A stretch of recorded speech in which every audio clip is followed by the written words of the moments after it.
Selasa Januari 2024 pada pukul 12.05 waktu Indonesia Tengah. Izin melaporkan situasi terkini di sekitaran Pantau ramai lancar terkendali. Kendaraan didominasi roda 2, roda 3 dan roda 4. Seperti yang kita lihat dari belakang saya dari arah kota Tegal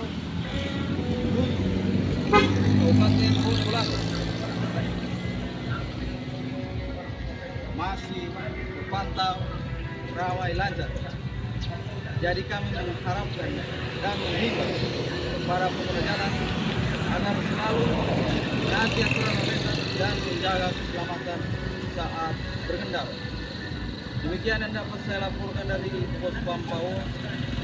Salam presisi, salam sigap, lantas hadir.